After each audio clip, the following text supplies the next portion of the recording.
D'abord, bonjour à vous tous. Je voulais présenter dans un premier temps, je voulais vous présenter à Thomas. Il y a plusieurs groupes d'action ici, d'amis qui arrivent non seulement du Vaucluse, mais du Gard et aussi de la Drôme et aussi Bagnols-sur-Cèze et le Gard, je l'ai dit. Qu'est-ce qui manque? Bouches-du-Rhône, l'Ardèche, mais c'est merveilleux. Voilà. Alors, plusieurs groupes d'action aussi au niveau d'Avignon, parce qu'on a plusieurs groupes, le groupe Écologie, le groupe Avignon Insoumise, le groupe Quartier, le groupe Agora Insoumise, qui lance ce genre de rencontres. Mais on est tous ensemble. Vaison, oui, Vaison, voilà. Nous sommes tous, voilà, Piolinck, voilà. On est tous engagés ensemble dans cette campagne européenne. Voilà. Alors, tout de suite vous dire que plusieurs dates, de façon à ce qu'on les ait bien en tête. Mercredi 14, c'est le lancement des européennes, place de l'Horloge à Avignon. Et là, les différents groupes d'action auront la parole. C'est en musique. Laurent, notre candidat sur la liste, sera là. Lui, il est agriculteur. Il parlera plus tard aussi, mais il va parler 5 minutes ce jour-là.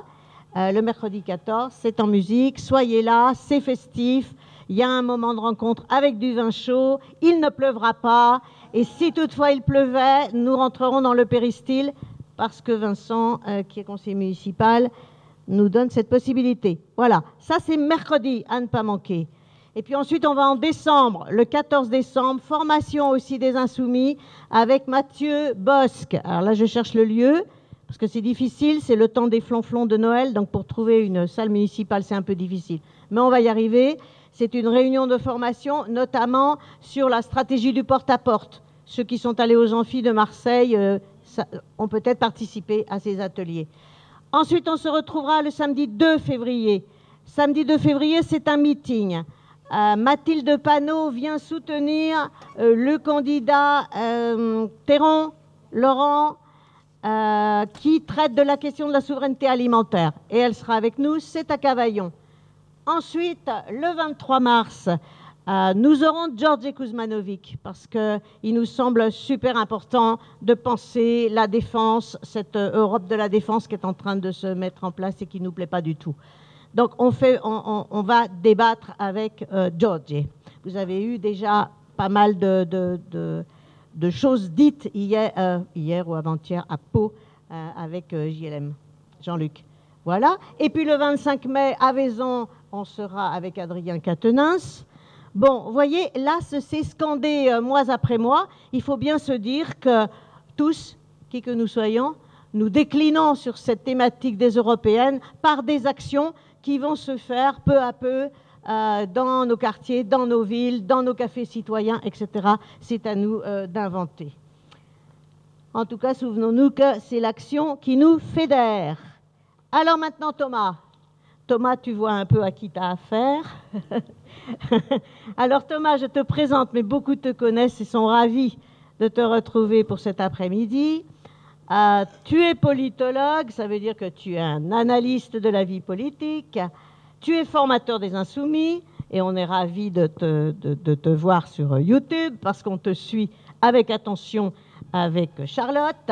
Tu es auteur du livre que certains ont déjà lu, Antisocial, où bien sûr tu es partisan de l'antisocial, tu es contre l'oligarchie, ça c'est très nettement dit dans ton livre, à la page 2. Tu es candidat toi aussi sur la liste. Tous les candidats aujourd'hui sont en train de se former à Paris, mais lui, on lui avait dit pas question, le 10 novembre, tu es à Avignon. On te veut. J'ai des nouvelles de Laurent Théron qui m'a dit qu'ils avaient passé la matinée pour comprendre quelque chose sur les finances, sur les européennes. Alors on est tous un peu tendus avec tout ce qui nous est arrivé, mais tout va bien. Voilà. Qu'ai-je encore à vous dire? Qui que nous soyons, encore une fois, nous nous cramponnons à ces 3 points de l'avenir en commun. 3 urgences, l'urgence écologique, l'urgence sociale et la démocratie, l'urgence démocratique. Et là, ces 3 points, bien évidemment, quelqu'un comme Thomas va décliner ces thématiques lorsqu'il sera notre député au Parlement européen, car nous allons avoir de plus en plus de députés FI au Parlement européen.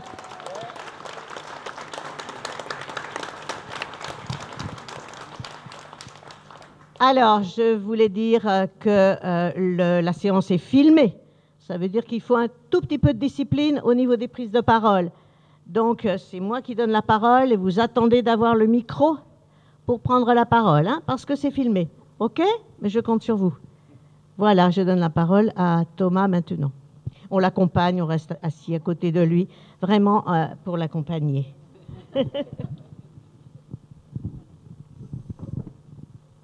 Alors, d'abord, bon, bien sûr, bonjour à tous. Je suis très heureux d'être avec vous ce soir, cet après-midi. Je ne sais pas pourquoi on dit ce soir, c'est l'éclairage en fait, je crois, qui nous perturbe. Donc je suis très heureux d'être avec vous cet après-midi. Normalement, effectivement, on a en ce moment un séminaire de formation des candidats aux élections européennes qui a lieu en ce moment à Paris, ou quelque part en Ile-de-France, je ne sais plus exactement. Je ne m'en suis pas préoccupé parce que de toute façon, il était prévu de longue date que je sois ici avec vous et j'en suis très heureux. Je voulais ensuite, avant d'aborder les différents thèmes prévus pour aujourd'hui, je voulais vous remercier pour quelque chose de très précis qui est collectivement votre mobilisation persistante et votre détermination, que je sens bien, que je constate, et qui est d'autant plus remarquable pour moi que c'est par temps de tempête. Je ne vais pas revenir sur l'acharnement encore et encore, parce que ce n'est pas juste la séquence récente. En fait, et je pense que vous l'avez tous compris, je me contenterai de mettre des mots, en l'occurrence, sur quelque chose que vous savez déjà, tous. Le danger pour le système en place, ce système d'injustice, de saccage écologique et de défiguration de l'édifice démocratique, alors qu'il n'était déjà pas du tout achevé, le danger pour cette force d'injustice et de prédation, c'est nous. C'est nous parce que si l'extrême droite, par catastrophe, prenait le pouvoir, elle se contenterait de faire ce qu'elle a fait partout où elle a pris le pouvoir, c'est-à-dire le même système, mais officiellement et explicitement xénophobe en plus. C'est tout. Partout où l'extrême droite a fini par gouverner quelque part, elle a collaboré avec la finance, elle a collaboré avec les puissances de l'argent, elle a collaboré avec les grandes firmes et les grands possédants. De manière générale, l'extrême droite aime bien collaborer. Mais ensuite vous donnera des leçons de patriotisme. Soit dit en passant. Je le précise parce qu'on est dans une séquence historique où des imbéciles manifestement incultes... Ça a coupé ? Ouais, plus le son. C'est bon. Je précise ça parce que des crétins qui sont soit des fous, soit des inconscients par rapport à la portée de ce qu'ils racontent, on arrive à expliquer qu'il serait légitime de rendre hommage au maréchal Pétain, qui d'ailleurs n'est plus maréchal puisqu'il a été frappé d'indignité nationale pour les raisons que vous savez. Donc, mais je ferme cette parenthèse. Il faut bien qu'on mesure tous ensemble que ce que nous faisons est très au-delà d'un combat contre Macron, tout comme auparavant ce n'était pas un combat contre Hollande, tout comme auparavant ce n'était pas un combat contre Sarkozy, etc., etc. La détestation, c'est humain de la personnaliser sur qui tient la matraque que subit la majorité de la population. C'est humain de dire il y en a marre de Macron, c'est humain de dire il y en a marre de Hollande, etc., etc. Mais nous savons que ce pourquoi nous nous battons est beaucoup plus grave et beaucoup plus profond. Ça a été mentionné tout à l'heure, je vais le reprendre brièvement. L'urgence écologique. C'est pas la question de... C'est même plus la question de sauver les animaux par compassion. C'est même plus être attaché à l'existence des forêts par goût pour les forêts elles-mêmes. Ce sont des combats légitimes en soi. Hein. Mais on n'en est même plus là. On n'a même plus ce luxe d'être là-dessus. Non, l'urgence écologique, c'est que, et je vous dis ça vraiment en pesant mes mots, l'espèce humaine est menacée de quasi-extinction à l'horizon du siècle. par la dynamique que vous connaissez déjà, qui s'appelle l'Anthropocène. On en est au stade où, pour employer un gros mot, le capitalisme est en train de détruire l'écosystème sous sa forme indispensable à l'existence de la civilisation humaine. On en est là. En l'état actuel de surconsommation et de surexploitation des ressources et de la biosphère, en fait, nous en sommes arrivés au stade où le capitalisme n'est plus compatible, si tant est qu'il l'ait jamais été, le capitalisme n'est plus compatible avec le maintien de la vie sur Terre, même plus à très long terme, à l'horizon du siècle. On en est là. L'urgence sociale, à l'heure où je vous parle, c'est pas très loin d'ici. Une employée d'un McDo de Marseille a fait une tentative de suicide. Alors ses jours ne sont plus en danger, mais c'est un signal supplémentaire par rapport à une politique épouvantable menée par la grande firme d'un clown qui est plus proche de celui de Stephen King que du gentil clown pour enfants. Je vous prends cet exemple-là parce que, à l'heure où je vous parle, il y a un McDo du nord du Marseille qui devient de plus en plus connu parce qu'une action collective des salariés a permis que ce soit des salariés qui restent en poste dans ce McDo spécifiquement. Il y a un documentaire qui vient de sortir là-dessus, Happy Meal et lutte des classes, je vous le recommande, par Julien Brigaut, qui est un extraordinaire journaliste qui sévit répétitivement au Monde Diplo, pour ceux d'entre vous qui le lisent régulièrement. Je me doute qu'il y en a dans cette salle. Et donc, ce qui se passe, c'est qu'il y a un salopard qui s'appelle Abassi, qui a récupéré de mémoire 5 des 6 McDo du coin. Et les méthodes qu'il y utilise, c'est du niveau, un beau matin, les salariés d'un McDo arrivent pour y bosser, et l'accès leur est refusé par des vigiles, et les salariés ont été remplacés par d'autres salariés pour bosser à leur place. C'est le fait de tellement vouloir casser la dynamique d'action sociale collective que une des âmes de la révolte, qui est un délégué FO, qui est là depuis des plombes, il s'est vu proposer jusqu'à 700 000 € pour foutre le camp. C'est vous dire à quel point ce n'est pas une question d'argent.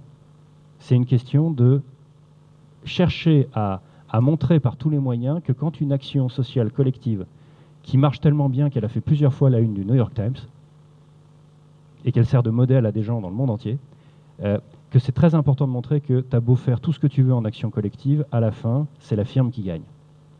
Et voyez ce qui se passe au niveau des... Je pourrais parler des punis de Goodyear, je pourrais parler des punis d'Air France, où on se retrouve avec de la prison ferme pour une action de séquestration de cadres, qui est une action, je le répète, non-violence. On peut en débattre après, mais prison ferme, sérieusement? Ou alors un étudiant pour avoir participé à un blocage de fac à Nanterre, prison ferme, etc., etc. Et donc, on a non seulement la question de l'urgence sociale, parce qu'on évolue de plus en plus au fil des réformes vers un marche ou crève hallucinant. On est très au-delà de simples remises en cause qui nous rognent un droit puis un autre, etc. Non, là, on est vraiment dans un phénomène d'accélération antisociale absolument stupéfiant. Mais en plus de ça, ça se connecte à la troisième urgence, l'urgence démocratique, c'est-à-dire, on a à la tête du pays quelqu'un qui se prend pour alternativement Jupiter ou le roi de France, ce qui est déjà un problème en soi. Hein? Voilà ce qui se passe quand on élit n'importe quoi président de la République. C'est qu'on se demande maintenant quelle énormité il va nous sortir ou quelle insulte il va nous sortir d'une semaine sur l'autre. Et en plus de ça, il y a les politiques qui sont conduites. Mais au-delà de la personne, l'urgence démocratique, c'est simplement que, si ce n'est pas trop demandé, la population puisse avoir véritablement le pouvoir par au moins un système de démocratie semi-directe, plutôt qu'un machin où quelqu'un qui se prend pour un despote éclairé va vous expliquer que, de toute façon, je fais ce que je veux, c'est moi qui ai vu la lumière. Vous voyez ? Et donc, il est important qu'on ait tous à l'esprit en permanence cette gravité, c'est-à-dire la solennité, quelque part, du combat que nous sommes en train de conduire, et le fait que, oui, on se prend des coups tout le temps, vous la sentez bien dans les différents milieux sociaux, dans les repas de famille, dans les couloirs, dans les discussions de machine à café, là où vous bossez, dans les luttes où vous allez, etc. Vous sentez bien un fond d'hostilité qui est quelque chose de l'ordre de la méchanceté venimeuse, dès lors qu'on sait que vous êtes France Insoumise. Vous l'avez tous vécu. ça correspond à quelque chose de profond, qui est que nous sommes la force de résistance et de transformation de ce système. Et donc, accepter de manière stoïque qu'il est inévitable que vous subissiez cette agressivité permanente et ces offenses permanentes à votre simple dignité. Acceptez-le simplement parce que vous comprenez que c'est en raison de ce que nous sommes, c'est-à-dire la seule grande force de transformation positive du système alors qu'il y a urgence. Premier point. Et c'est donc dans ce contexte-là que je tiens à vous remercier pour votre mobilisation et pour votre persévérance. On ne va pas se mentir, c'est difficile. Cela rappelé, je vais commencer par parler de la stratégie nécessaire pour la campagne européenne. Ensuite, je vous parlerai des sujets casse-gueule, c'est-à-dire les quelques sujets sur lesquels régulièrement on peut vous interroger, et on est nombreux parmi les militants à vite partir dans le décor quand on essaye d'expliquer. Donc je vais essayer d'exposer des éléments pour faciliter les choses. Et ensuite, dans un troisième temps, ce sera une discussion open bar de toute la salle, moi inclus. Et puis, je ne sais pas trop dans quelle direction ça ira, parce que ça dépend surtout de vous, puisque vous êtes... je ne sais même pas combien vous êtes, mais en tout cas, la salle est bien pleine. Et moi, je suis tout seul. Donc, en fait, l'évolution de la discussion dans un troisième temps dépendra minoritairement de moi. Bien. Donc, je commence par la stratégie. Premier point à lever, cette hésitation chez un certain nombre de militants. Oui, est-ce qu'on doit vraiment faire de la campagne européenne un référendum anti-Macron? Est-ce qu'il ne vaudrait pas mieux parler de l'Union européenne puisque c'est une campagne européenne? Alors, je vais vous résoudre ça très vite, c'est la même chose. Emmanuel Macron applique à la lettre les ordres de la Commission européenne. Et donc, quand vous faites campagne sur les politiques inacceptables de la Commission européenne et quelle autre construction européenne nous voulons, vous faites campagne contre Macron, de facto. Et réciproquement, quand vous êtes en train de faire campagne contre les politiques de Macron, puisqu'il est simplement l'exécutant soumis de la Commission européenne, vous faites campagne, par définition, contre les orientations actuelles de l'Union européenne. Donc le débat, est-ce qu'on doit faire l'un ou l'autre, vu que c'est la même chose, est un débat qui, à mon avis, factuellement, n'a aucun sens. Donc comme ça c'est réglé. Ensuite, sur la stratégie à avoir plus largement, on a eu, après la présidentielle, immédiatement après, on a eu la campagne législative, les campagnes, mais pour simplifier, la campagne législative. Elle arrivait immédiatement, la campagne présidentielle, et donc, vous vous souvenez, il n'y a pas vraiment eu de campagne. Il y a eu les efforts sur le terrain, mais on ne va pas se mentir, il n'y a pas eu véritablement de traitement dans le débat public et dans le débat médiatique en soi de la campagne législative. Et donc, c'est là où vous voyez, quand on n'a pas du tout la possibilité de vraiment faire campagne, qu'est-ce que ça donne comme résultat? Ça a donné 12. Avec une participation à, de mémoire, je crois que la participation était à 60 à peu près, de mémoire. Bon. Retenez simplement ce premier élément. Deuxième élément, on vient d'avoir un sondage IFOP pour les intentions de vote aux européennes qui intervient juste après la pire tempête négative qu'on ait eue depuis que la France Insoumise existe. Même quand on nous faisait bouffer du Poutine-Castro-Chavez matin, midi et soir, du petit déjeuner jusqu'au goûter, en passant par le dîner, même là, c'était pas aussi négatif comme feu roulant que ce qu'on vient de traverser. Et le sondage IFOP nous met à 11 pour les européennes, c'est-à-dire 12 dans la marge d'erreur. En d'autres termes, notre plancher électoral est à 12. Bon, maintenant, où est notre plafond? Eh bien, en termes de sociologie électorale, parce qu'il faut quand même partir de la sociologie électorale pour pouvoir construire une stratégie, sinon on est juste en train d'enfiler des perles. Bon. En termes de sociologie électorale, les élections européennes partent vers environ 60% d'abstention. Et dans ce contexte-là, il y a deux catégories qui habituellement se surabstiennent par rapport aux autres, c'est les jeunes et les classes populaires. Or, ce sont parmi les deux catégories de population où nous sommes les plus forts. Donc, nous partons avec un double handicap par rapport à ce que serait notre score avec une participation à 80% comme la présidentielle. Ce qui me fait dire, moi, que notre plafond est probablement autour de 16. C'est-à-dire que ambitionner 20% comme à la présidentielle, alors que la participation passe de 80 à 40, avec donc une surabstention d'électorats qui sont nos points forts, je pense que imaginer immédiatement qu'on puisse avoir une dynamique de campagne où on retrouve nos 20 de la présidentielle ne me semble pas réaliste comme examen au départ. Et donc je dis juste que, a priori, notre plancher est à 12 et notre plafond est à 16. Et après, la question, c'est comment on fait pour avoir une dynamique de campagne, pour, un, être à 16, et non pas à 12, et deux, pour éventuellement, comme d'autres forces politiques l'ont fait à des élections européennes précédemment, pourrait même dépasser le scénario qui est censé être le plafond, c'est-à-dire dépasser les 16. Mais je vous donne ces bornes-là pour que vous sachiez vous situer et caler votre effort en fonction. Alors, une fois qu'on sait tout ça, quand la participation électorale par rapport à la présidentielle chute de 80 à 40, ça veut dire que, parce qu'il ne faut pas avoir le nez collé sur les résultats en pourcentage. Parce que les résultats en pourcentage, c'est du suffrage exprimé, mais entre-temps, il y a une info qui échappe à tout le monde, c'est l'écroulement de la participation de tous. On passe de 80 à 40. Ça veut dire quoi? Ça veut dire que toutes les grandes forces politiques vont perdre énormément de voix par rapport à la présidentielle. Toutes. Autrement dit, les gagnants de l'élection européenne, ce n'est pas ceux qui vont mobiliser le plus, c'est ceux qui vont démobiliser le moins. Pourquoi je commence par vous expliquer tout ça? Parce que ça a un impact direct sur la stratégie qu'on doit avoir dans l'action militante, dans les réunions publiques, etc. C'est-à-dire, quand vous avez quand l'enjeu, c'est de démobiliser moins que les autres dans un contexte de division par deux de la participation électorale par rapport à la présidentielle, votre objectif ne doit pas être de convaincre de nouveaux électeurs. C'est débile.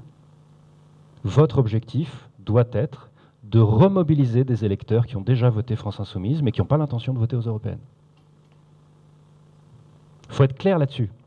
Et une fois que vous savez ça, la façon dont vous imaginez vos actions de terrain, vos réunions publiques, etc., ce n'est pas du tout les mêmes.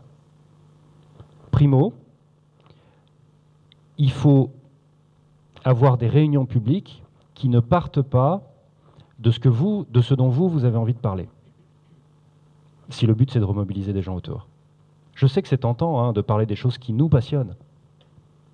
Mais ce n'est pas comme ça qu'on fait. Si on est là pour remobiliser des gens qui n'ont pas l'intention d'aller aux européennes, ce que vous avez spontanément à dire sur les européennes, quand vous ne réfléchissez pas une seconde, moi le premier, à ce qui intéresse prioritairement les gens auxquels vous parlez, voyez ? Bon. Donc, les réunions publiques doivent avoir comme thème les problèmes qui préoccupent les gens, parmi les gens qui ont déjà voté pour nous précédemment. Donc vous ne faites pas une réunion sur quelle Europe voulons-nous. Non, vous ne faites pas ça. Poubelle, direct. Poubelle, j'insiste. Vous ne faites pas ça. Vous faites une réunion sur, par exemple, l'hôpital qui ferme, ou les services de l'hôpital qui sont en train de fermer. Parce que ça préoccupe les gens. Mais vous raccrochez ça à quoi? À l'origine de ce problème. C'est-à-dire l'austérité dans la santé. Mais au fait, elle vient d'où? Elle vient de l'austérité obligatoire des traités européens, et donc il faut une nouvelle Europe. Là, vous intéressez du monde. Au lieu de allons enfiler des perles jusqu'à la mort sur les enjeux du traité budgétaire cash, quoi. Il n'y en a pas. Autre exemple. Toute la France est touchée, quasiment, par le problème des fermetures de services publics. Enfin, toute la France.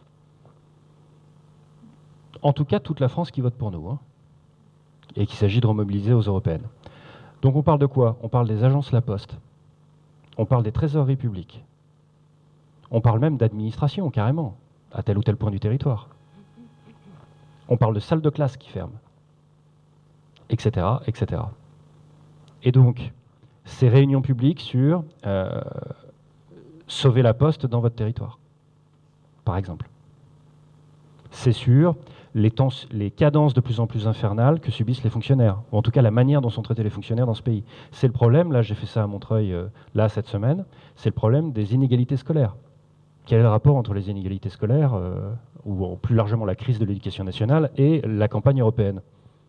Là encore, la situation d'aggravation des inégalités scolaires est produite par l'austérité qui entraîne des coupures, des suppressions de postes de profs, et le fait de ne pas mettre les moyens nécessaires dans la ruralité isolée et dans ce que j'appelle moi la ruralité malheureuse.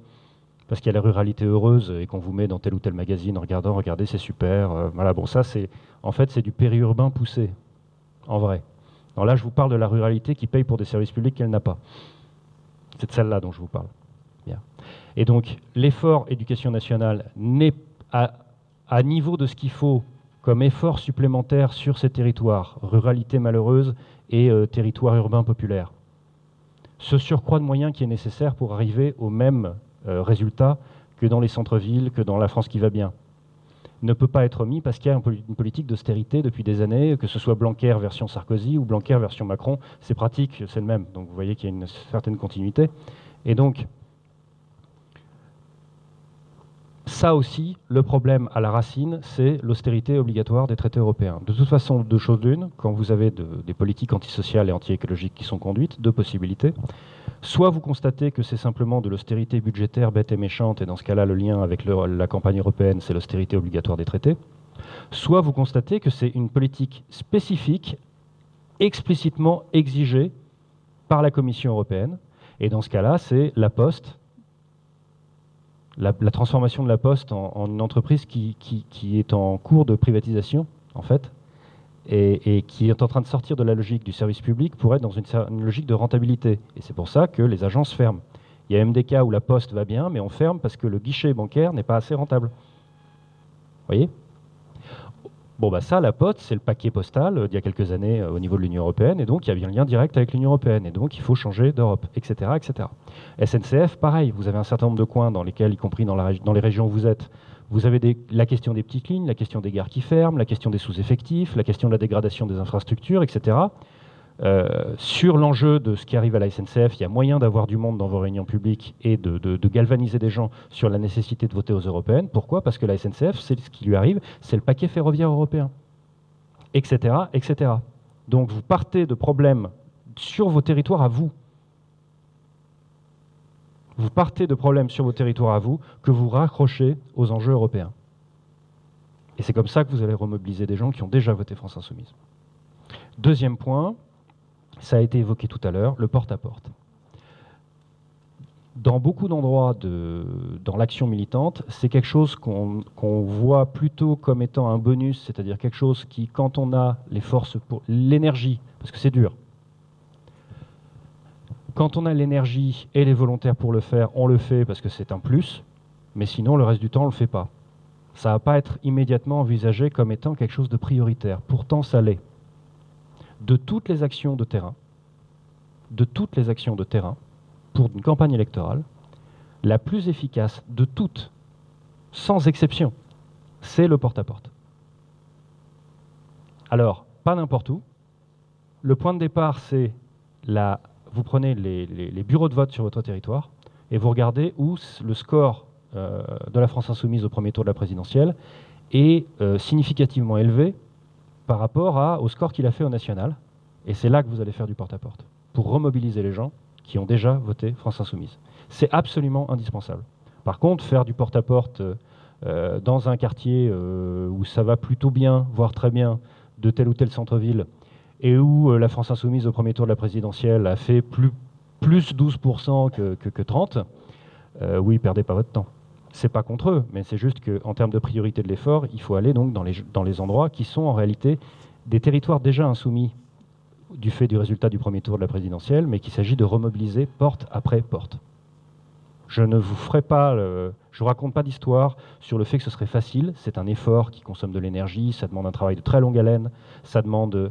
Et souvent, les militants qui font cet effort indispensable et prioritaire disent toujours la même chose, disent « nous on le fait, mais on est toujours les 10 mêmes, où sont les autres, etc. etc. » Oui, militer n'est pas que se retrouver entre soi dans des réunions publiques, ou pas publiques d'ailleurs, où on discute entre gens déjà convaincus sur à quel point la situation est dégueulasse et il faut appliquer l'avenir en commun. C'est bien, mais c'est pas ça qui nous obtient une dynamique de campagne. Ce qui nous obtient une dynamique de campagne, c'est les actions extérieures aux réunions entre insoumis. Et les actions extérieures aux réunions entre insoumis, ce qui marche le mieux, c'est le porte-à-porte. Et la troisième méthode de campagne qui est particulièrement efficace, là c'est plus en termes d'écho médiatique de l'action, et c'est en termes d'agrégation des combats, convergence des luttes, en clair. C'est la méthode des déboulés.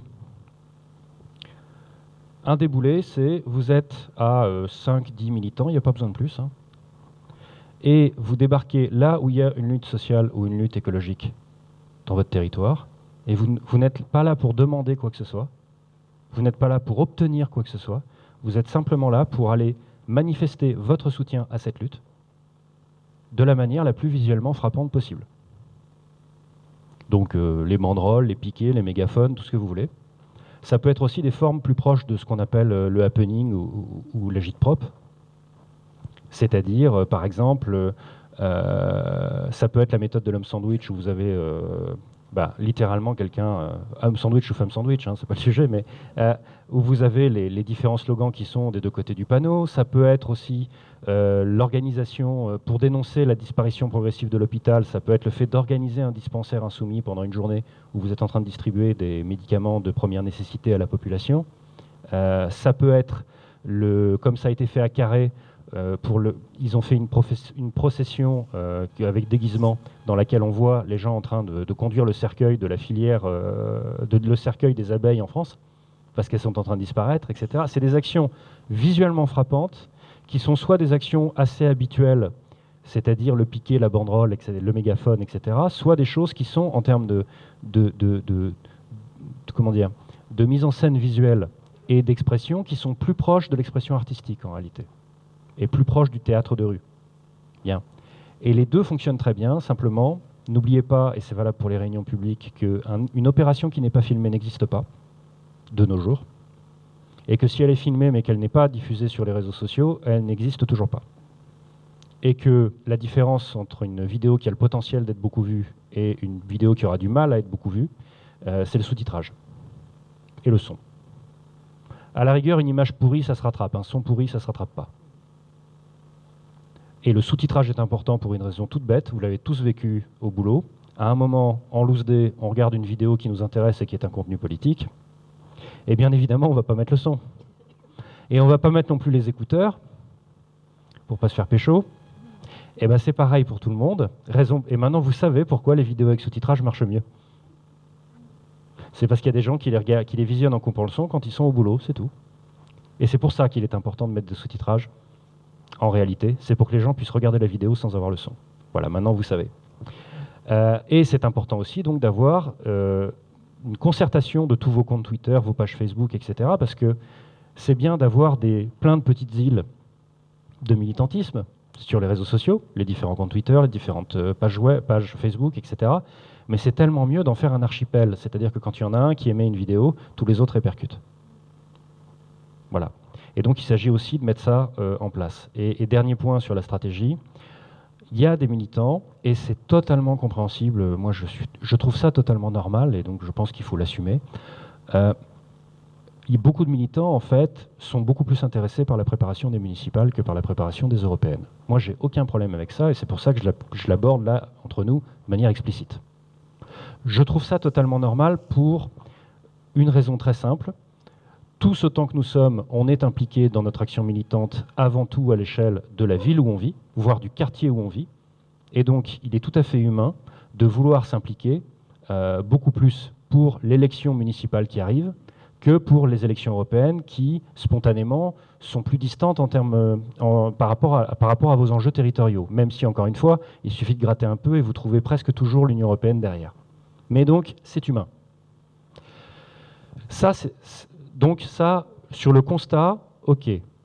Mais ça a un effet pervers qui est que dans un certain nombre de groupes d'action, vous pouvez avoir des militants qui écoutent aimablement quand on parle des européennes, mais qui ensuite disent, bon, sinon pour les municipales, on fait quoi? Et on perd de l'énergie militante disponible pour la campagne des européennes qui est maintenant. Et moi, j'ai une réponse à ça, et je pense que c'est important de l'avoir à l'esprit, c'est que même si on est plus préoccupé par les municipales et beaucoup moins par les européennes. Et encore une fois, si c'est votre cas, je vous mets à l'aise, c'est totalement humain et je viens d'expliquer pourquoi. Même si on est plus sur les municipales que sur les européennes, en fait, la dynamique de démarrage des campagnes municipales dépendra du score localement fait aux européennes, parce que c'est ça que toutes les forces politiques locales vont garder. À score local aux européennes pourri, démarrage de campagne difficile pour les municipales. Entendez-le bien. En revanche, à score local aux européennes particulièrement bon, démarrage de campagne municipale particulièrement facile, parce que vous avez calmé tous les autres. Simple. Voilà. Donc ayez ça à l'esprit. En d'autres termes, ceux d'entre nous qui sont tentés par le fait d'enjamber les européennes en se focalisant tout de suite sur les municipales, je les invite à relire une fable de La Fontaine qui s'appelle Perrette et le pot au lait. Parce que c'est exactement ça. On pense à, voilà, municipal, on pourra faire ci, ça, veau, vache, voilà, bon. Vous vous souvenez tous de cette histoire. Et donc, avec la vente de cette crème, je pourrais obtenir ceci, et puis après, j'investirai dans ça, etc., etc. Et puis, pendant qu'elle y réfléchit, elle se prend les pieds dans le tapis, boum, la cruche tombe, adieu, veau, vache, cochon couvé. Bien. Bah là, c'est un peu pareil. Il s'agit d'abord de réussir la campagne européenne, quand bien même la priorité, c'est la campagne municipale, dans votre tête à vous, ce qui est votre droit. Voilà, donc j'insiste là-dessus. J'en viens maintenant au sujet casse-gueule. C'est mon deuxième point. Il y a donc un certain nombre de sujets sur lesquels nous tous militants, nous sommes régulièrement sollicités et sur lesquels on est assez nombreux à craindre, ou alors ça nous est déjà arrivé, de partir dans le décor quand on essaye d'expliquer pour répondre. Donc je vais prendre ces points-là, j'en ai 4, hein, il y en a peut-être d'autres, vous me direz. Le premier, c'est plan A, plan B. Alors, il est assez rare qu'on vous interroge directement sur « mais expliquez-moi donc le plan A, plan B ». C'est plutôt sur « mais de toute façon, vous êtes la gauche anti-européenne, vous voulez sortir de l'Europe ». Voilà. Ou « mais de toute façon, tout votre truc sur l'Europe, c'est bidon, parce qu'en réalité, vous ne voulez pas sortir, donc c'est foutu ». Bien. Bon, vous avez les deux. Ce qui prouve, soit dit en passant, que votre position est équilibrée. Puisque ceux qui veulent entendre parler de rien d'autre que quitter l'Union européenne en claquant la porte trouvent que vous n'êtes pas assez radicaux, et ceux qui pensent qu'il faut se contenter de demander gentiment que peut-être on pourrait faire autre chose, mais je ne veux pas non plus hausser le ton, mais non, je n'ai pas parlé fort, etc., les amonistes, quoi, ceux-là vous disent que quand même vous êtes beaucoup trop radicaux. Ça prouve bien que votre position à gauche est une position d'équilibre. Maintenant, comment expliquer ça ? Il y a la version en 2 phrases. Plan A, le nouveau gouvernement France Insoumise de la République française ouvre des négociations avec ses partenaires européens pour changer les traités pour que l'application de l'avenir en commun soit possible, c'est le plan A. Et si la négociation arrive à une situation de blocage, on décide unilatéralement de désobéir aux traités européens, c'est le plan B. Ça, c'est la version en 2 phrases. Après, il y a une façon plus détaillée de l'expliquer, c'est d'apporter quelques éléments précis en complément, et je vais vous les donner. Premier élément, l'Union européenne n'est pas un super-État dont la volonté s'impose aux pays membres, ce n'est pas vrai.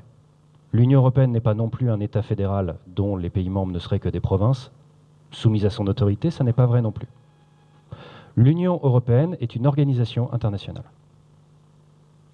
Je le répète, l'Union européenne est une organisation internationale, en cela que son existence est fondée sur des traités, comme l'ONU, comme l'UNESCO, etc., comme le Conseil de l'Europe, qui est une autre organisation européenne, organisation internationale, plus focalisée sur les droits humains, mais c'est une autre organisation internationale européenne, comme l'OSCE, etc.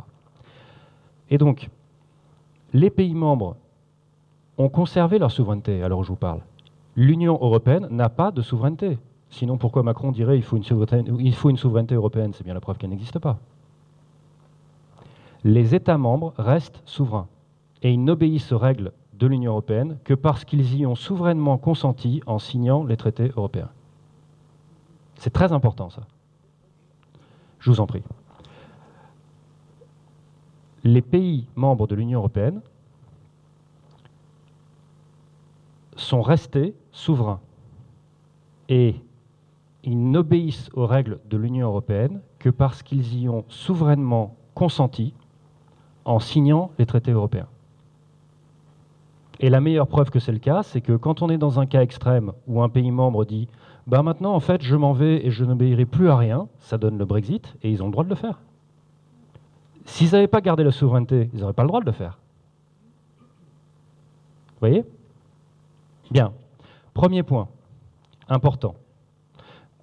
Les pays membres restent souverains. Deuxième point important, et là, vous n'allez probablement pas me croire, mais je vais l'expliquer. Désobéir aux traités européens, c'est légal. Là, voilà, je vois des grands yeux. Désobéir aux traités européens, c'est légal. Ça s'appelle une option de retrait. Je m'explique. Tout pays membre garde le droit de dire que sur telle règle de l'Organisation internationale Union européenne, voilà, je reste dans la construction européenne, je reste membre, mais ça, je ne l'applique pas, et donc je fais une option de retrait. Alors, vous pouvez la faire sur une politique que vous n'appliquez pas encore. Par exemple, la Suède, elle a rejoint l'Union européenne. Quand vous rejoignez l'Union européenne, adopter l'euro, ce n'est pas une option, hein, ce n'est pas facultatif, c'est vous devez le faire tôt ou tard, sauf si vous faites donc une option de retrait. Et la Suède, en 2003, alors qu'elle était censée tôt ou tard adopter l'euro, elle a fait un référendum auprès des Suédois pour leur demander, bon, bah, est-ce qu'on le fait? Et les Suédois ont voté non. Et là, donc, les autorités suédoises ont fait quelque chose d'incompréhensible pour nous, Français. C'est que comme le peuple avait dit non par référendum, eh bien, les autorités suédoises ont respecté la volonté du peuple en disant bah, le peuple a dit non, donc on ne va pas le faire. La riposte de la Commission européenne, parce que vous savez qu'on n'a pas le droit, etc., oui, la riposte de la Commission européenne a été foudroyante, ils en ont pris acte. Point. Point. La Suède n'est toujours pas dans l'euro, voilà. Alors, quand je signale ça, on m'objecte, oui, mais vous ne pouvez pas le faire pour les politiques que vous appliquez déjà. La Suède a pu le faire parce qu'elle n'appliquait pas encore l'euro, mais vous ne pouvez pas sortir de quelque chose que vous appliquez déjà. C'est faux. C'est faux parce que le Royaume-Uni, dans les années 90, alors qu'il appliquait le socle commun de droit social européen, il a fait une option de retrait dessus en disant je ne l'applique plus, principalement parce que l'évolution de ce droit social allait trop loin pour eux. On parle du Royaume-Uni, Thatcher, Blair. Hein, bon. Voilà. Et donc vous pouvez aussi le faire pour sortir d'une politique européenne où vous étiez jusqu'à présent. Vous pouvez aussi, je le mentionne, ce n'est pas le cas de la France, mais vous pouvez aussi le faire en le négociant dès votre entrée dans l'Union européenne. Par exemple, l'Irlande, en entrant dans l'Union européenne, a négocié de ne pas être dans Schengen. Voilà. Voilà pour les différentes configurations. Après, sur la façon de faire une option de retrait vis-à-vis des autres partenaires, il y a l'option de retrait hard et l'option de retrait soft. L'option de retrait soft, et ça va vous rappeler quelque chose sur nos propres positions, l'option de retrait soft, c'est on ouvre une négociation avec nos partenaires européens, voilà, et donc c'est à l'issue d'une négociation avec nos partenaires européens qu'on prend acte ensemble que moi, je n'obéis plus à telle règle et je fais autre chose. Un exemple récent, le Portugal. Le Portugal n'applique plus la politique économique obligatoire de l'Union européenne. Il ne l'applique plus. Et la riposte de la Commission européenne a été foudroyante, elle en a pris acte. Bon. Et il y a une autre version qui est plus radicale, qui est l'option de retrait où je décide, moi, pays membre, tout seul, que telle règle, je ne vais pas l'appliquer. Et donc, je vous recite là l'exemple de la Suède, qui n'a pas négocié. Elle a juste dit, je ne le fais pas, bonne journée. Alors bien sûr, c'est mieux d'être dans un rapport de force en tant que puissance parmi les puissances européennes qui soit favorable. Si vous êtes la Grèce et que vous essayez de faire la même, vous allez vous faire piétiner. Parce que la Grèce, c'est 1% de la zone euro, de mémoire. Oui, enfin, la France, on est plus près des 20%. Donc vous voyez, la discussion est... Et nous sommes le premier importateur de produits allemands et nous sommes le premier exportateur de produits vers l'Allemagne. Donc tout de suite, la discussion se passe sur un ton différent du fait des interdépendances économiques. Voilà. Donc, voilà les différents points qu'il était important d'avoir à l'esprit pour pouvoir clarifier le plan A, plan B. Il existe un cas, il est d'ailleurs dans la plateforme qui a été rendue publique auprès des Insoumis là, il y a quelques jours, qui est de sortir unilatéralement des traités européens. Ça, c'est aller au bout du plan B. Mais ça, pourquoi ça n'est pas un Frexit? c'est parce qu'on le ferait avec tous les autres pays qui étaient d'accord avec le plan A. Donc c'est pas un Frexit, c'est une scission de l'Union européenne. C'est pas la même chose. Ah, ce serait une catastrophe, une infamie, une apocalypse. Ah bon, c'est amusant parce que dans les années 60-70, de mémoire, il y avait 2 constructions européennes en même temps. Vous le saviez? Il y avait celle de la France, l'Italie, le Benelux, etc. Et à côté, il y avait le Royaume-Uni qui avait fait la sienne avec la Suisse, le Danemark, etc. À un moment donné, il y a eu 2 constructions européennes. Donc, à ma connaissance, il n'y a pas eu de pluie de sauterelles, il n'y a pas eu d'apocalypse, il n'y a pas eu le jugement dernier avec la bête, etc. Non. Donc du calme, tout va bien, ça arrive. Bien. Voilà pour plan A, plan B, sur les principaux points à avoir à l'esprit pour pouvoir l'expliquer plus tranquillement, quoi. Deuxième sujet casse-gueule, immigration et asile. Alors, le plus simple, c'est d'expliquer la ligne de la France insoumise sur ce sujet, parce que beaucoup de gens en parlent, mais apparemment, peu de gens l'ont lu. Elle est dans le livret des contre-propositions à la loi Asile-Immigration. C'est un document d'une vingtaine de pages de mémoire, très complet, c'est un PDF, ça se lit très vite, c'est très clair, et ça vous donne le détail de ce qu'on veut faire en matière d'immigration et d'asile. Et je suis stupéfait de voir le nombre de gens, de commentateurs, plus ou moins bien intentionnés, ou de forces politiques concurrentes, plus ou moins de bonne foi, qui racontent vraiment n'importe quoi par rapport aux positions qu'il y a dans ce document. Donc, je vous donne les points essentiels, même si je vous encourage vraiment à lire ce document, qui est sur Internet en accès libre. 1. Nous sommes pour l'accueil humanitaire de toute personne en situation de détresse qui arrive à nos côtes ou qui arrive à notre territoire terrestre. Je commence par là parce qu'on est arrivé à un niveau d'infamie du débat public où des salopards, il n'y a pas d'autre mot, enfin si, il y en a d'autres, mais je serai grossier, en sont à débattre sur est-ce qu'on fait l'accueil humanitaire des gens qui arrivent en détresse. Je voudrais que chacun prenne le temps un instant de mesurer l'infamie, la dégueulasserie d'une chose pareille. Quelqu'un arrive en situation de détresse et vous êtes là, ouais, est-ce qu'on l'accueille? Parce que quand même, voilà, il y a du chômage en France, blablabla, enfin, bien. De mesurer l'horreur, oui, cherchez le mot, l'horreur que c'est, de dire quelqu'un arrive en situation de détresse et on va débattre sur le fait de savoir si on lui porte secours ou pas. Alors en ce qui nous concerne, la question est tranchée. Nous sommes pour l'accueil humanitaire de toute personne qui arrive en situation de détresse sur le territoire terrestre ou maritime français. Point. Après, est-ce que la personne, une fois qu'elle a été accueillie humanitairement, est-ce qu'elle reste ou pas? Ça, c'est l'application du droit d'asile et c'est un autre débat. Mais le débat sur l'accueil humanitaire, de notre point de vue, il est en soi dégueulasse d'avoir un débat. Bien. Premier point. Deuxième point, nous sommes pour des conditions plus larges de droit d'asile, justement, c'est-à-dire la création de 2 nouveaux statuts, le statut de réfugié économique et le statut de réfugié climatique. Alors, si vous commencez à expliquer ça, on va vous dégainer, alors je vais vous le faire. Le type, il arrive là, il prend une inspiration, genre, je vais dire quelque chose de profond et de très intelligent.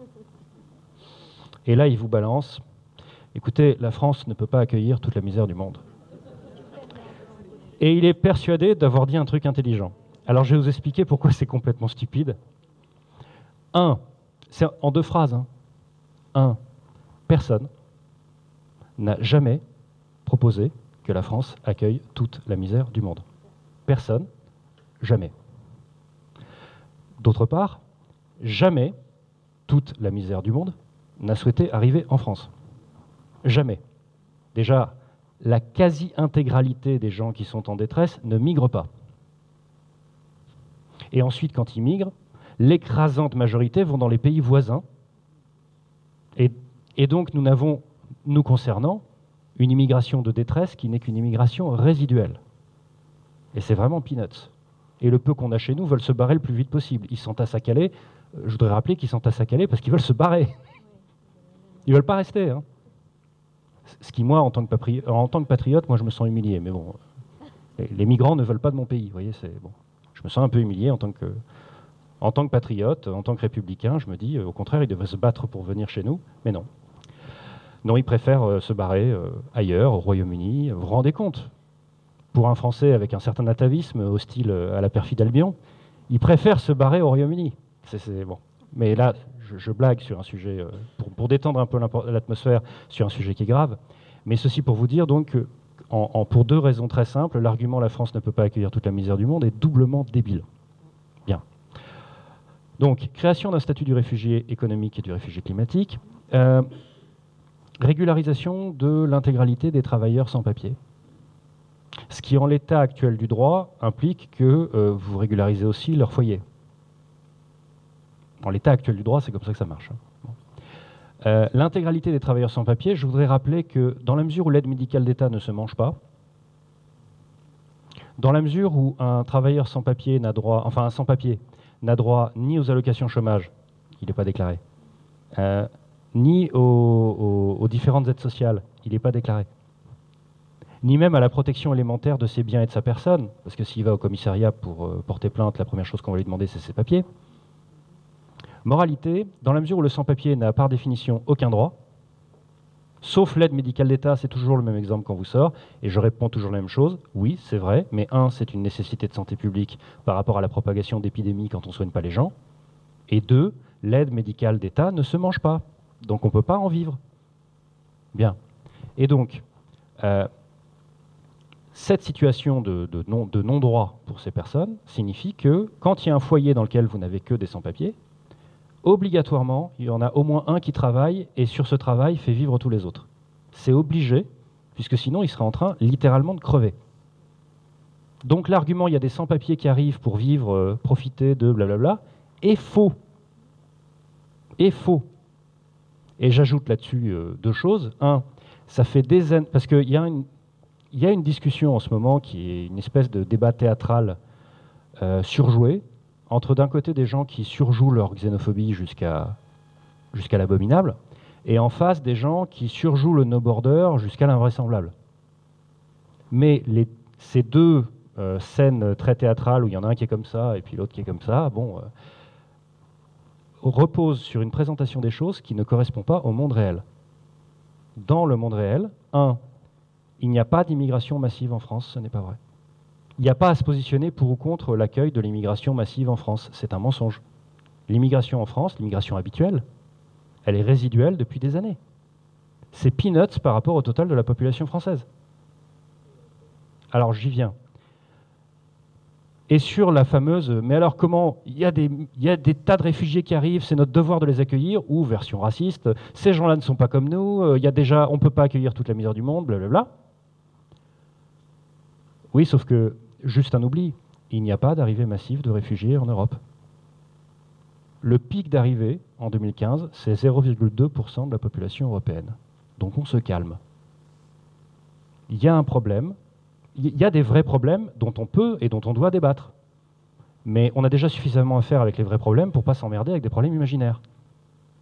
Donc sur la question immigration, en réalité, puisqu'on a une immigration habituelle qui est résiduelle, c'est pas ça le vrai sujet. Et d'ailleurs, quand les gens qui mettent ça sans arrêt sur la table le font, ils ne parlent pas d'immigration.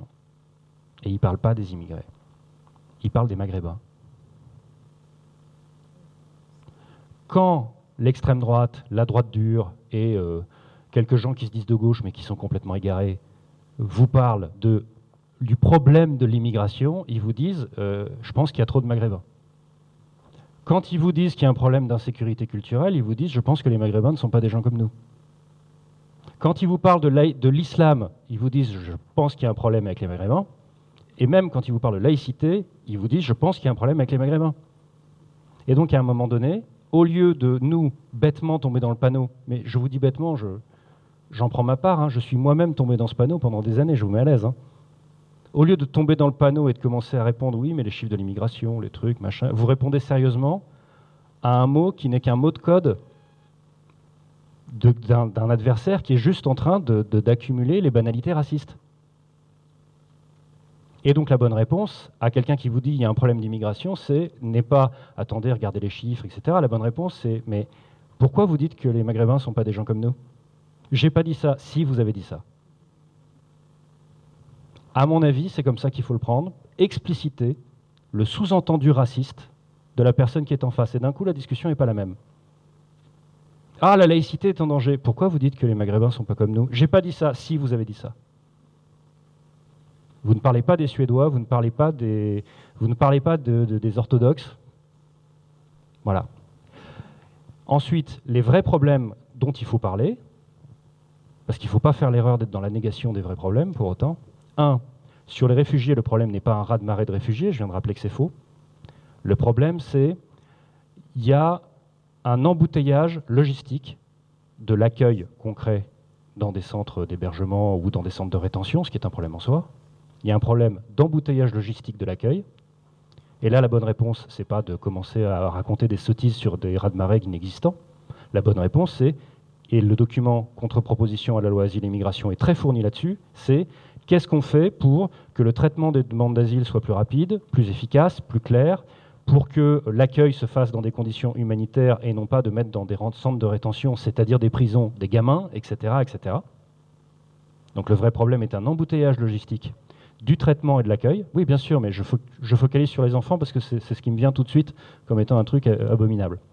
Et sur la question soi-disant de l'immigration, mais en réalité la question de les Maghrébins, les Sahéliens, etc., le vrai problème qui existe, c'est la ghettoisation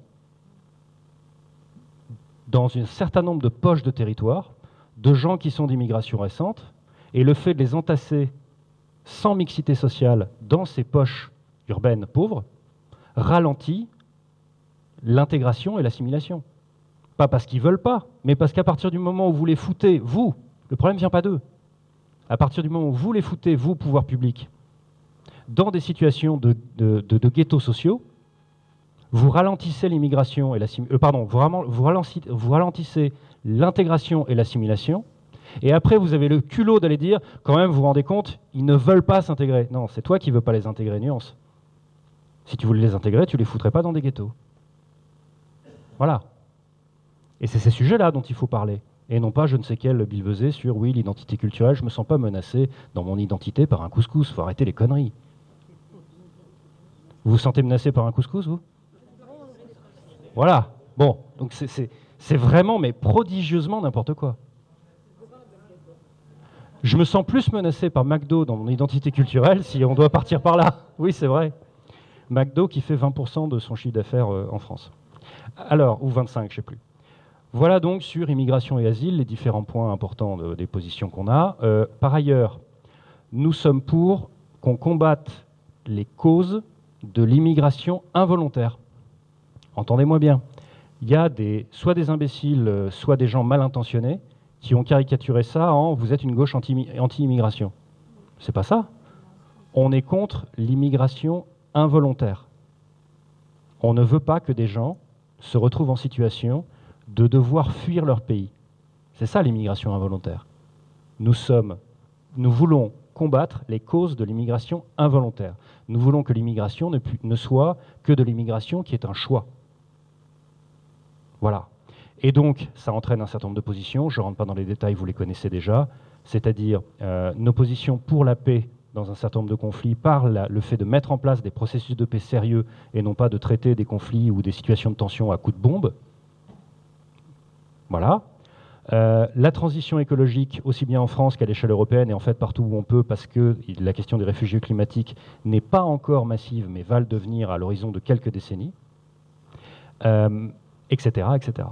Bon. Et bien sûr, le fait de remplacer les traités inégaux qui aggravent les inégalités et la pauvreté massive dans les pays du Sud par des traités de commerce équitable dans le cadre de ce qu'on appelle le protectionnisme solidaire. Voilà. Voilà en gros pour nos positions sur l'immigration et l'asile. Si on vous a dit quoi que ce soit qui n'est pas ça, ou qui est contraire à ça, en fait, ce sont des gens qui parlent à titre personnel. Ça n'engage pas la France insoumise puisque c'est pas la ligne. Voilà, comme ça, on est à l'aise. C'est simple. La position, c'est ça. On a le droit de penser autre chose, mais si on pense autre chose, on n'est pas en train d'exprimer ce que pense la France insoumise. C'est tout. Ensuite, un autre argument difficile, c'est le Parlement européen, ça sert à rien. Alors, c'est pas vrai. C'est pas vrai. C'est pas vrai, et je vous mets en garde contre cet argument parce que c'est difficile de répéter en boucle que tel truc, ça sert à rien, j'ai bien dit à rien, et ensuite de mobiliser les gens pour voter, pour envoyer des élus France Insoumise dans ce truc dont vous expliquez en boucle que ça sert à rien. Mais au-delà de l'aspect tactique élémentaire, il y a aussi la réalité de ce qu'on peut faire, et on peut faire des choses. On ne peut pas faire toutes les choses d'un vrai Parlement, c'est vrai. Par exemple, le budget, les députés européens, ils l'acceptent en bloc ou ils le rejettent en bloc. Il n'y a pas d'autre possibilité. C'est pas normal. On doit pouvoir amender le budget dans un vrai Parlement. Donc, est-ce que le Parlement européen a les vrais pouvoirs d'un vrai Parlement? Non. Est-ce qu'on ne peut rien faire au Parlement quand on est un député européen? Non, c'est faux aussi. Entre les deux, il y a tout ce qu'on peut faire et ce qu'on fera avec des députés européens France Insoumise. Et il faut qu'un militant en campagne européenne puisse être capable de donner des exemples concrets de ce qu'on peut faire. Ça tombe bien, on a le meilleur député européen chez nous, c'est Younous Omarjee. C'est pas moi qui dis que c'est le meilleur, il a été primé pour ça. Donc, bon, et pas par la FI, hein, par des trucs voilà, officiels. Bon. Donc, le cas Omarjee, je dis un cas parce que c'est le mec, il est tout seul. Et il arrive à vous faire passer à la majorité du Parlement européen, allez hop, un amendement, allez hop, une résolution, etc. etc.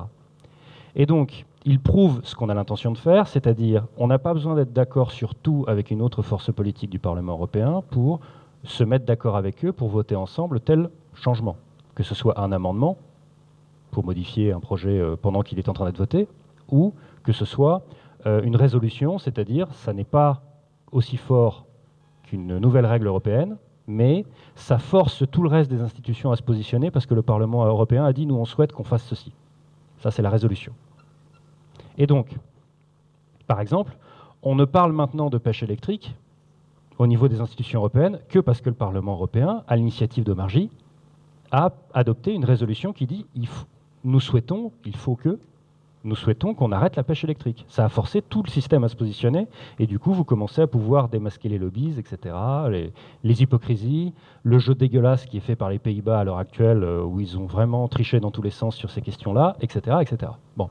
Donc, le fait de faire des coalitions au cas par cas, comme on le fait d'ailleurs à l'Assemblée nationale, où on a voté même avec la droite pour faire sauter le mécanisme du verrou de Bercy, qui permettait que les tricheurs fiscaux négocient en secret directement avec Bercy. Donc c'est encore le cas, mais le système du verrou de Bercy a fini par reculer grâce à une initiative de, en gros, tout le monde, sauf les macronistes et les fachos. Bon. Vous voyez, c'est un exemple. Et bien là, l'idée, c'est on fait des coalitions au cas par cas, selon le sujet. La majorité qu'on arrive à construire n'est pas la même, mais on arrive à en construire une. Et c'est plus facile au Parlement européen qu'à l'Assemblée nationale, parce que la discipline de bloc est beaucoup moins forte au Parlement européen qu'à l'Assemblée nationale. Et en plus de ça, le paysage du Parlement européen, du fait des modes de scrutin, est beaucoup plus atomisé que les grands blocs à l'Assemblée nationale, et donc c'est plus facile de faire des coalitions qui changent à chaque fois, selon le sujet.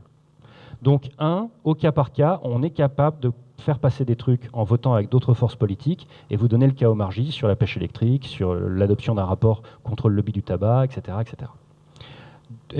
Ou sur l'urgence de traiter l'enjeu de la catastrophe écologique dans les océans, où là, carrément, c'est un amendement qui a été passé. Bon. Deuxième utilité des futurs députés européens France Insoumise, c'est d'être pas des lanceurs d'alerte, parce que ça veut dire quelque chose de précis, mais des sonneurs d'alerte, si vous me passez l'expression.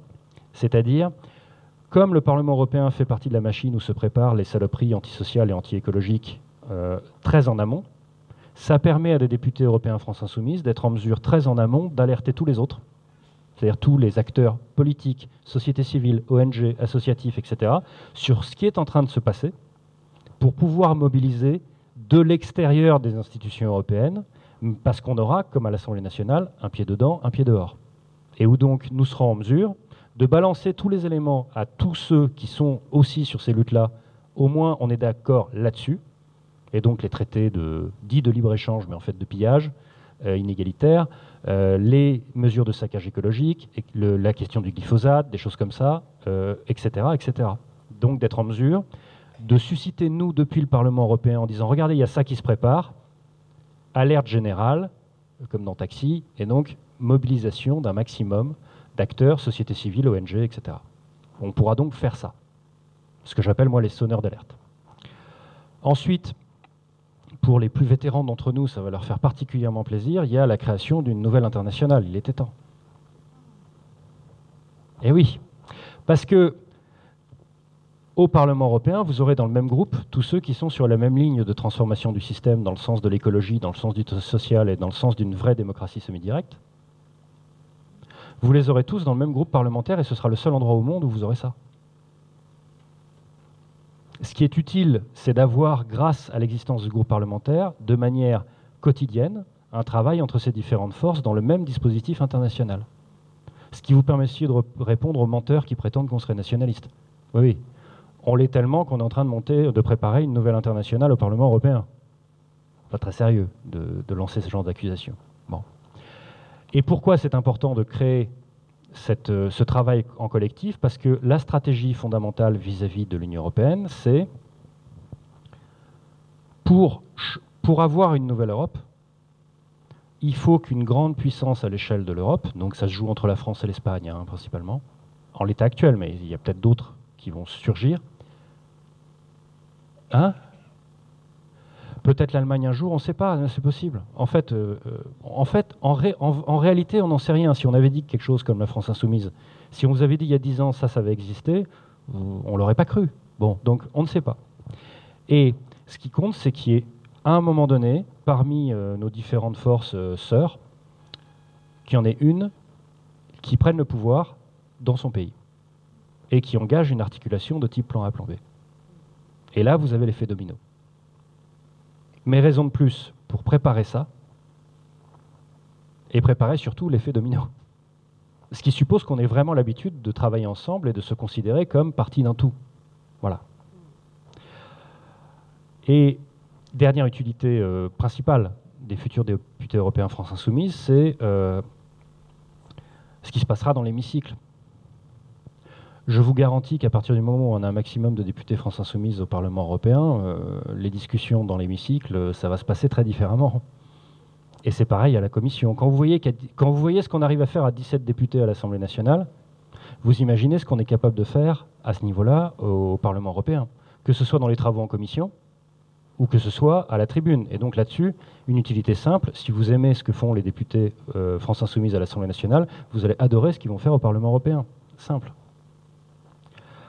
Enfin, dernier sujet difficile, ça sert à rien d'aller voter, point. Bon.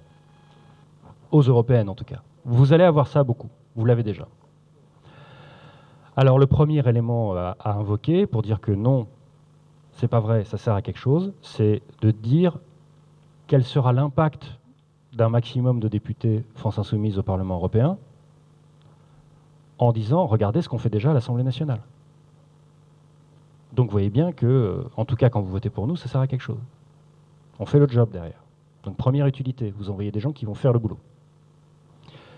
Deuxième utilité, si Macron gagne les européennes, s'il les perd, il vous dira que c'est un scrutin européen, c'est pas national. Bon. S'il les gagne, il en tirera un argument de légitimité pour accélérer ses politiques antisociales et anti-écologiques. Et il est donc très important qu'il ne gagne pas les européennes.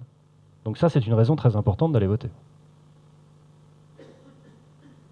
Parce que si on ne vote pas, les siens, eux, se mobiliseront mieux, il arrivera en tête et il dira, bon ben voilà, le peuple a parlé, j'accélère. Donc il est très important qu'on le batte. Et c'est possible, hein, parce que déjà là, il frôle le fait de passer sous les 20. Et nous, on a un plancher à 12 à partir duquel on peut monter. Donc à un moment donné, ça se croise. Hein. Et troisième raison, si la France insoumise fait un gros score aux européennes, c'est une énorme claque contre Macron. Ce qui n'est pas le cas du vote Front National. Si le vote Front National fait un bon score, ça donnera le néofascisme monte en Europe. Donc impact politique utile, 0. D'autant plus que c'est des grosses feignasses, hein, les élus Front National. Je ne sais pas si vous avez vu leur productivité quand ils sont élus quelque part, ils en foutent pas une rame. Il y a ça aussi, ils foutent rien. Vous envoyez des élus Front National, vous payez des gens à rien foutre. Ou à travailler sur autre chose. Bon, voilà.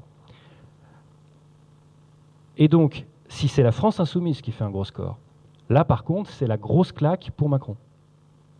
Et donc là, ça l'affaiblit par rapport aux politiques qu'il veut faire, qui sont les mêmes que les politiques voulues par l'Union européenne.